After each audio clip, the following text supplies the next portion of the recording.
नमस्कार मित्रों, आरोग्य जीवन यात्रा में आप सबका स्वागत है। मैं naturopath green doctor Rajesh Patel बोलता हूँ। मैं योगा मास्टर भी हूँ और हम यहाँ नेचुरल डाइट सिस्टम यानी प्राकृतिक आहार पद्धति पे बातें करते हैं।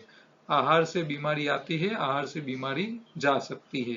तो कैसे हमको आहार से बीमारी मिटानी है, इसके ऊपर ही चर्चा करते रहते हैं। अपने आप को ग्रीन डॉक्टर इसीलिए बोलते हैं कि हमारी सिस्टम में आहार ही औषधि है, इसमें कोई साइड इफेक्ट नहीं होती है।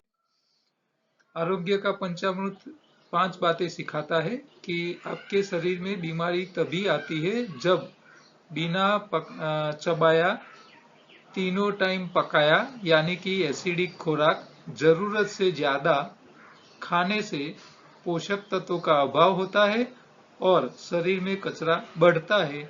वही बीमारी की जड़ है। तो ये पोषक तत्व के अभाव और शरीर में इकट्ठा होता कचरा, ये दो कारण ही बीमारी की जड़ है। बीमारी नहीं आती है तो चबा चबा के खाओ, जरूरत के हिसाब से खाए, एसिडिक नहीं खाओ, अल्कलाइन ज्यादा खाओ यानी कि कच्चा खुराक ज्यादा खाइए और हरी पत्ती खाते रहिए कच्ची जूस या चटनी के रूप में। तो आपके शरीर में पोषक तत्व मिलते रहेंगे, तो शरीर में बीमारी नहीं आएगी। बीमारी जाती है तो कचरा निकालो और पोषक तत्व दे दो। कचरे के कारण बीमारी होगी तो तुरंत चली जाएगी। माल न्यूट्रिशन के कारण बीमारी है तो वो दे दो, आपकी बीमारी चली जाएगी। तो दो ही कारण से बीमारी आप निकाल सकते हो। बीमारी से बचने के लिए आपको शरीर की सफाई करते रहना पड़ेगा और न्यूट्रिशन का ध्यान रखना पड़ेगा। आप हफ्ते 10 तीनों टाइम खाओ और हफ्ते में एक बार निर्जला करो, उपवास करो, या तो आप एक टाइम खाना सुबह का छोड़ दो हर रोज, तो हफ्ते का उपवास की जरूरत नहीं है। एनिमा लेते रहिए या तो मल शुद्धि पाउडर का प्रयोग करके आंतों को साफ रखिए और खाने में हरी पत्ती खाते रहिए, तो आप बीमारी से बचोगे। बीमार हो चुके हो तो डेयरी प्रोडक्ट छोड़ दो, क्योंकि गाय भैंस की दूध की सारी चीजें कफ पित्त वायु बढ़ाती है और कफ पित्त वायु बीमारी आने का कारण होता है। तो जो खुराक कफ पित्त वायु बढ़ाता है वो कभी बीमारी ठीक नहीं होने देता है, तो इसको छोड़ दीजिए। तो ये 5 बातें आपको याद रखनी है। कल हमने बात की थी कि पैरों में गर्म होने की प्रॉब्लम थी, तो उसके ऊपर हमको क्या करना था चाहिए। तो बैक बेंड कैसे करना है हमारे मेरुदंड को, करोड़रज्जु को, तो इसके ऊपर हमने कल चर्चा की थी। आज का सवाल है, एक भाई लिख रहे, गांधीधाम में एक मौसी की बेटी है, वह बीमार है, थोड़ी देर चलती है तो उसकी सांस फूल जाती है। आदिपुर गांधीधाम में किसी भी एनडीएस का संपर्क नंबर दे दे। तो सांस फूल जाना क्यों फूलता है, इसके ऊपर आज चर्चा करेंगे। तो फेफड़े कमजोर है तभी सांस फूलता है। खून की नलियां जो है, जिसके अंदर खून सर्कुलेशन होता है, वो ब्लॉक हो चुके हैं, रास्ते सिकड़ गए हैं। और तीसरा, हीमोग्लोबिन की कमी है। तो ये 3 कारण है आपके सांस फूलने के। तो फेफड़े मजबूत नहीं है, कमजोर हो चुके हैं। आपकी जो हमारा जो खून घूमता है, वो खून घूमता है, देखो खून का काम क्या है, और वो 24 घंटा घूमता रहता है।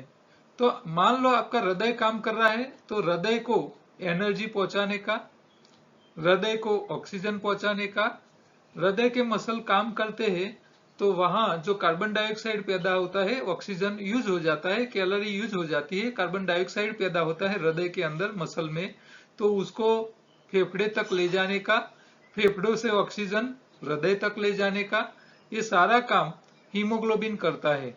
अब वो जो हीमोग्लोबिन हमारे खून में घूमता है, वो उसका रास्ता भी क्लीन चाहिए, रास्ते में ऑब्स्ट्रक्शन नहीं चाहिए, रास्ता सिकड़ जाना चाहिए नहीं, तो ट्रैफिक जाम नहीं होना चाहिए।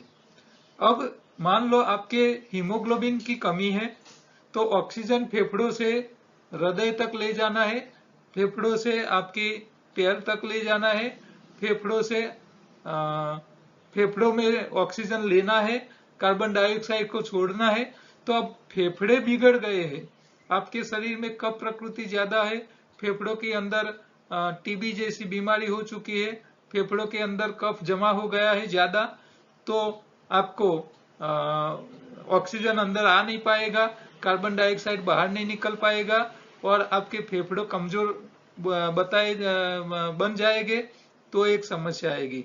दूसरा, आपका हीमोग्लोबिन, फेफड़ों से ऑक्सीजन लेके शरीर के हर स्पेयर पार्ट तक ले जाना है, वो खून की हीमोग्लोबिन की कमी है तो वो ले नहीं पाया जाएगा, तो ऑक्सीजन फेफड़ों से शरीर तक नहीं जाएगा, शरीर के अंदर पैदा हुआ कार्बन डाइऑक्साइड बाहर नहीं निकल पाएगा। और तीसरा है, आपको जो हीमोग्लोबिन को घूमना है, खून को जो घूमना है, उसके रास्ते छोटे हो चुके हैं, ब्लॉकेज हो चुके हैं, या तो कैल्सिनेशन से कड़क हो चुकी है पाइपें। तो जरूरत के हिसाब से फ्लो, खून का फ्लो हमारे शरीर में पहुंचना चाहिए, वो सब जगह नहीं पहुंच रहा हो, तो इसके कारण उनको ये समस्याएं आ सकती है। तो ज्यादातर तो फेफड़े कमजोर हो गए हैं, वही सबसे बड़ी समस्या होती है इसमें। तो आपको ये तीनों को ठीक करना पड़ेगा, तीनों को ठीक करना पड़ेगा। अब कफ और वायु प्रकृति ये फेफड़ों को कमजोर कर रहे हैं, तो आपको क्या करना है, आपको कफ करे ऐसी चीजें खाना बंद करना है। पहले तो पकाया खाना बंद कर लो, आप ठीक ना हो जाओ तब तक पकाया टोटली बंद कर लो, डेयरी प्रोडक्ट खाना बंद कर लो, ठीक है। तो आपको ये काम करना पड़ेगा। साथ साथ में एनडीएस को फॉलो करना पड़ेगा। 24 में से 8 घंटा ही खाना है। मान लो आप 10 बजे खाना चालू करते हो तो रात को 6 बजे तक, आप 11 बजे करते हो तो रात को 7 बजे तक खा सकते हो, और 12 बजे करते हो तो रात को 8 बजे तक खा सकते हो। तो ये इंटरमीडिएट फास्टिंग आपको हर रोज करना पड़ेगा, इसमें आपको छूट नहीं लेनी है, ठीक है। अब ये 8 घंटे के बीच में आप 2 बार 3 बार 5 बार खा सकते हो, लेकिन उसके बीच में खाना है, जो भी खाना है चबा चबा के खाना है, जो भी खाना है कफ न बढ़ाए ऐसा खाना है, वायु प्रकृति न बढ़े ऐसा खाना है। तो आपको क्या करना है, मीठी चीजें कच्चे में भी मीठी नहीं खानी है। मीठी खानी ही है तो शहद खा सकते हो, खजूर खा सकते हो जो कफ नहीं करता है, तो ऐसी चीज आप खा सकते हो। इसके अलावा मीठी चीजें कच्चे में भी मत खाइए, गरम प्रकृति वाली चीज खाइए जो मरी मसाले वाली है। अदरक है, हल्दी है, काली मिर्च है, तो ये चाट मसाला है, ऐसी चीजें जो है वो थोड़ी आप हरी पत्तियों के रस के साथ पिए। हरी पत्तियों के रस में 2 काम हो जाएगा, हरा रंग जाएगा जो क्लोरोफिल आपकी हीमोग्लोबिन की कमी कंप्लीट कर लेगा, हरी पत्तियों में न्यूट्रिशन आएगी जो आपके फेफड़ों जो है उसके जो रिपेयरिंग काम नहीं हुआ, जो बिगड़ गए हैं, उसको ठीक करने के लिए जो नया माल चाहिए, मटेरियल चाहिए, वो आपको पत्तियों से मिल जाएगा। तो ये काम आपको करना पड़ेगा। साथ में आपको नलियों में रास्ते जो ब्लॉक हो चुके हैं उसको निकालना है। मान लो आपके कोलेस्ट्रॉल लेवल ऊंचा है तो हो सकता है कि आपकी ब्लॉकेज, आपके शरीर में चर्बी युक्त ब्लॉकेज है। मान लो कोलेस्ट्रॉल लेवल कम है, खराब कोलेस्ट्रॉल का लेवल खून में ज्यादा नहीं बता रहा है, तो हो सकता है कैल्सिनेशन की समस्या हो सकती है। तो नमक ज्यादा खाने वाले को ब्लॉकेज होते हैं, लेकिन उनको चर्बी युक्त नहीं होते हैं, वो कैल्सिनेशन वाले हो जाते हैं, तो हार्ड हो जाती है नलियां। तो अब आपको खून के नलियों में जो ब्लॉकेज है 2 प्रकार के होते हैं, चर्बी युक्त और कैल्सिनेशन। तो चर्बी युक्त ब्लॉकेज को निकालना है तो आपको उसको तोड़े ऐसी चीजें खानी है, यानी कि आपको अलसी का तेल है, सनफ्लावर सीड है, या तो मूंगफली के दाने हैं वो कच्चे या पानी में भिगोए हुए, ऐसे खाने हैं जो आपके चर्बी खून की नलियों में जो ब्लॉकेज है उसको थोड़ा थोड़ा पिघाले, निकाले, ठीक है। कैल्सिनेशन की समस्या है तो आपको खट्टे फल खाने हैं, लेकिन यहाँ इतना खट्टा ज्यादा नहीं खाना है कि शरीर का कचरा ज्यादा इकट्ठा निकल जाए और आपको वायु प्रकृति बढ़ जाए। तो आप हरी पत्तियों में थोड़ी खट्टी चीज लेंगे, लेकिन इतनी ज्यादा नहीं लेनी है जिससे वायु प्रकृति बढ़ जाए। तो आपको फेफड़े कमजोर है उसको मजबूत करना है, आपको कपालभाति प्राणायाम भी साथ में करना है ताकत से, या तो भस्त्रिका, तो ये भस्त्रिका ताकत से लेना ताकत से छोड़ना, तो ये थोड़ी थोड़ी प्रैक्टिस भी करनी है। तो इससे आपके फेफड़े मजबूत हो जाएंगे, फेफड़ों में जो रिपेयरिंग काम है वो हरी पत्तियों से हो जाएगा, और आपका खून के जो ब्लॉकेज है उसको निकालने के लिए ये वर्जिन ऑयल, जो कच्चा ऑयल है, इसको आपको खाना पड़ेगा। तो आप एनडीएस फॉलो करें। इसके साथ साथ हमारी थोड़ी प्रोडक्ट, तो कफ और वायु प्रकृति को तुरंत राहत करने वाली हमारे पास तुलसी, हल्दी और अदरक के एक्सट्रैक्ट निकाले हुए ड्रॉप होते हैं। एक्सट्रैक्ट निकाला हुआ ड्रॉप हमारे पास पड़ा है, आप मंगवा लीजिए। तो ये ड्रॉप क्या करेंगे कि वो अर्क नहीं है, एक्सट्रैक्ट है। एक्सट्रैक्ट का मतलब है अर्क से 10 गुना स्ट्रांग होता है। तो कफ और वायु प्रकृति को खत्म करने के लिए सुबह में आधे ग्लास पानी में 2 ड्रॉप लेने हैं, दोपहर को 2 ड्रॉप लेने हैं और रात को 2 ड्रॉप लेने हैं। 2-3 दिन के लिए 2-2 ड्रॉप का प्रयोग आपको 2-3 दिन के लिए करना है। तो आपकी वायु और कफ की टोटली समाप्त हो जाएगा। तो इससे आपको तुरंत राहत हो जाएगी 2 ही दिन में। हाँ, आपकी राहत हो जाए सांस फूलने के लिए, कफ वायु कम हो जाए, फिर आपको वो 2-2 ड्रॉप 3 टाइम ले रहे हो, फिर 2 टाइम कर लेने हैं। फिर दिन में एक ही बार, 2 दिन 2 टाइम लेना है, फिर 2 दिन के बाद एक बार कर लेना है, 2-2 ड्रॉप, इससे ज्यादा फिर नहीं लेना है। तो आपको शरीर के कफ और वायु कंप्लीट 2-4 दिन में खत्म हो जाएगा। आपकी खून की नलियों में जो ब्लॉकेज है उसको निकालने के लिए हमने हृदय अमृत टॉनिक बनाया है, जिसमें अदरक है, नींबू है, एप्पल विनेगर है, शहद है और लहसुन है। तो ये 5 चीज इकट्ठा करके हमने टॉनिक बनाया है, वो आप मंगवा लीजिए। 2-2 चम्मच तीनों टाइम ले लीजिए। तो इससे क्या होगा, ब्लॉकेज जितने भी है वो सारे खत्म हो जाएंगे। इसमें 2 प्रकार के ब्लॉकेज खत्म करने की ताकत है, एक तो चर्बी युक्त ब्लॉकेज भी निकालेगा, और इसके अंदर नींबू और एप्पल विनेगर है, वो 2 क्या करेंगे, कैल्सिनेशन वाले जो ब्लॉकेज है उसको भी तोड़ने का काम करेगा। तो ये दोनों प्रकार के ब्लॉकेज को तोड़ने का काम हमारा हार्ट टॉनिक करता है, हृदय अमृत टॉनिक बोलते हैं उसको। और हीमोग्लोबिन बढ़ाने के लिए आप हरी ताजी पत्ती नहीं ला सकते हो तो आप फिंडला, प्रिकली पियर्स, जो कांटे वाला कैक्टस का फल आता है उसका जूस है, वो मंगवा लीजिए। 1 बोतल 1 हफ्ते में खाली कर लीजिए, आपका 1 से लेके 3 पॉइंट हीमोग्लोबिन बढ़ जाएगा। पानी के साथ, जूस के साथ आप ले सकते हो। खाना है, खुराक है, उसको दोपहर से शाम के बीच में लेना है। और स्पिरुलिना, उसकी टेबलेट आती है, वो भी आप ले सकते हो। तो ये एक्स्ट्रा प्रोडक्ट है जो आप हमारे पास से मंगवा सकते हो। तो फेफड़ों की कमजोरी जो है वो आपको ये प्रोडक्ट के साथ एनडीएस फॉलो करने से आपकी जल्दी रिकवरी आ जाएगी, ठीक है। और हो सकता है तो एनीमा 1 या 2 बार लेते रहिए। तो एनडीएस में इतना आप करोगे तो आपकी सांस फूलने की जो समस्या है उसमें आप जल्दी रिकवर हो जाएगा और परमानेंट सॉल्यूशन आ जाएगा।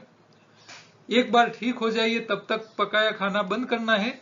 फिर हफ्ते 10-15 दिन के बाद आप रात को 1 टाइम पकाया खाना चालू कर सकते हो।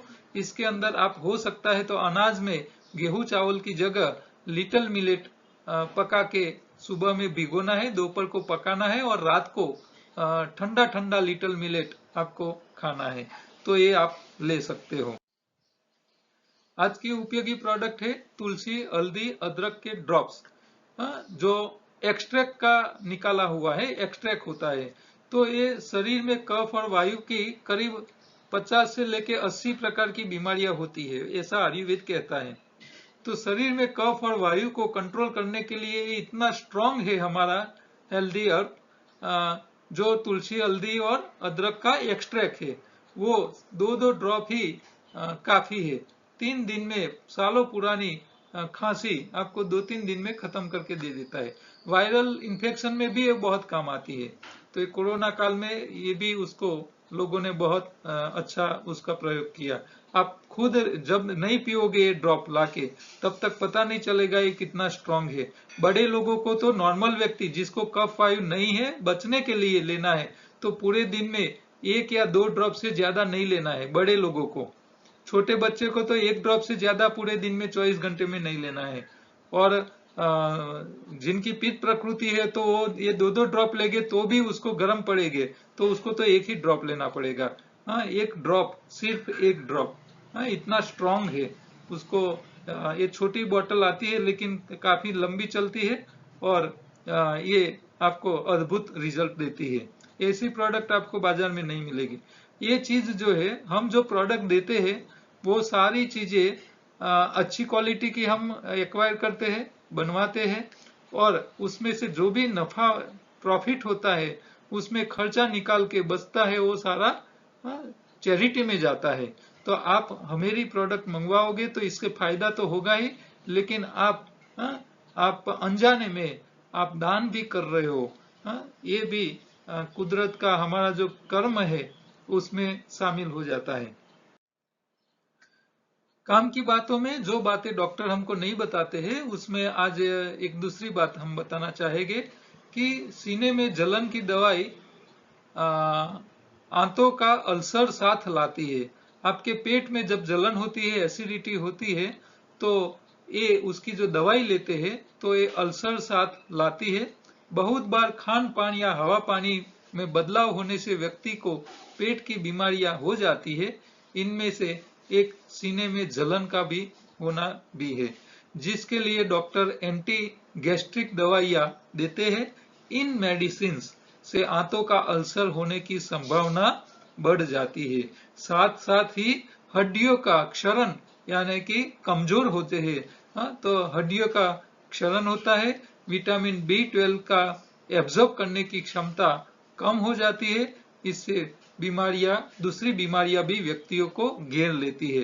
तो सबसे दुखद बात तब होती है जब इनमें से कुछ दवाइयां बीमारी को दूर तो नहीं करती है, लेकिन इसकी साइड इफेक्ट ज्यादा लाती है। तो आपको पेट में जलन है तो भी आप छोटी छोटी बीमारियों के लिए, कई लोग तो चना ममरा खाते हो, मुरमुरे खाते हो, इसी तरह बार बार हर रोज कोई ना कोई दवाई, हर रोज कुछ हो गया तुरंत गोली, कुछ भी इफेक्ट आई कुछ भी गोली। तो गोलियों का भंडार घर में रेडी रखते हैं। तो ऐसे आप मत लेते रहिए, क्योंकि ये सारी दवाइयां साइड इफेक्ट करेगी और करेगी। इसको डॉक्टर को भी पूछने की जरूरत नहीं है, और डॉक्टर तो बताते भी नहीं है। क्यों? क्योंकि डॉक्टर को हम कभी पूछते नहीं है कि इसकी साइड इफेक्ट क्या होती है। तो योगाहार का मतलब ही है आहार का इंजीनियरिंग। कुदरत के नियम को समझ लो और बिना दवाई आपकी बीमारियां ठीक कर लो। तो ये योगाहार में शरीर की सफाई, शरीर का खुराक और सावधानी, ये 6-8 मुद्दे हैं जो है वही हमारे शरीर को लागू होते हैं। तो इसमें सफाई में 3 है, आपकी बड़ी आंत, छोटी आंत की, खून की सफाई के लिए उपवास, और जब तक आपको भूख न लगे तब तक खाना नहीं है। तो ये 3 बात आपकी बॉडी की क्लींजिंग के साथ रिलेटेड है। 3 मुद्दे है खुराक के, तो आपको नेचुरल डाइट करना है, अल्कलाइन खुराक खाना है। हमारी शरीर की पीएच वैल्यू अल्कलाइन रहनी चाहिए। आप पकाया खुराक खाओगे तो एसिड बन जाएगा। खुराक जो है उसको चबा चबा के खाना जरूरी है। और जो पकाया खुराक है वो एसिड हो जाता है, तो उसको एक ही बार खाइए जब बीमार न हो। बीमार है तो वो भी छोड़ दीजिए। और जंतुनाशक, पेस्टिसाइड जितनी बार गर्म होता है इतनी बार ज्यादा नुकसान करता है हमारे शरीर में। और डेयरी प्रोडक्ट कफ पित्त वायु बढ़ाने का काम करता है, तो बीमार लोगों को छोड़ देना चाहिए। तो ये 8 मुद्दे ही शरीर के साथ जुड़े हुए हैं। इसके अलावा दूसरी जो बातें हैं ये भी एक पूरे चित्र में हमने बताई हुई है। पूरा आहार का इंजीनियरिंग, आपके शरीर में कहाँ कहाँ कचरा इकट्ठा होता है, इसके लिए क्या निकालना है, वो यहाँ शरीर की सफाई में है। शरीर के खुराक में 3 प्रकार का खुराक चाहिए, एक ताकत मिले, दूसरा न्यूट्रिशन दे, और शरीर के कामदार मिल जाए। और जो भी खुराक खाए अल्कलाइन खाइए, चबा चबा के खाइए, पकाया एक ही बार खाइए बीमार नहीं है तो। और डेयरी प्रोडक्ट छोड़ दीजिए। आप जो स्वाद खाते हैं वो भी अपने काम करते हैं, तो हर स्वाद का काम यहाँ लिखा हुआ है। और हमारे शरीर में जो हीमोग्लोबिन है वो नेचुरल बनना चाहिए, और नेचुरल तभी बनेगा जब आप हरी पत्ती सब्जी को हरी मत मानो, क्योंकि सब्जी 100% हरी होती ही नहीं है और पत्तियां 100% हरी होती है। तो आपको ग्रीन कलर ही सबसे ज्यादा खाना है। ठीक है, तो ये सारी बातें आपको डीप में समझनी है तो हमारी नेचुरल डाइट सिस्टम योगाहार की यूट्यूब चैनल पे जाइए। वहाँ पूरा योगाहार का कोर्स है जो तद्दन फ्री है। आप घर बैठे वो एक एक वीडियो देख लीजिए, और लिंक चाहिए तो मेरे नंबर पे व्हाट्सएप कीजिए। और मेरी बातें आपको अच्छी लगती है तो मेरे वीडियो जो है वो आप दूसरे को शेयर करते रहिए। हमारी ई बुक भी अवेलेबल है कैंडल अमेजोन पे। फूड विथ लाइफ योगाहार नाम की हमारी दूसरी यूट्यूब चैनल है, जहां आपको अच्छी रेसिपी मिल जाएगी खाने पीने की कच्ची में से। और ये छोटा सा मैसेज आप कहीं कुछ प्रिंट कराते हैं तो करवाइए। तो ये हमारी बातें जो है आपको अच्छी लगती है तो ये वीडियो आप शेयर कीजिए, यूट्यूब चैनल सब्सक्राइब कीजिए और दूसरों को बताइए, क्योंकि ज्ञान से ही आप समस्या का समाधान निकाल पा सकते हो। बिना ज्ञान आप दूसरे की कॉपी करोगे तो इससे आप फंसोगे, इससे फायदा की जगह नुकसान होने के चांसेस है। तो आपको ज्ञान मिलना चाहिए पहले। आप पूरे सारी बातें समझ लोगे तो ही आप अपनी शरीर के ऊपर उसका प्रयोग कर पाओगे। तो समझ लेना बहुत जरूरी है, इसीलिए योगाहार बहुत काम का है। कल दोबारा दूसरे प्रश्नों के साथ मिलेंगे, तब तक नमस्कार।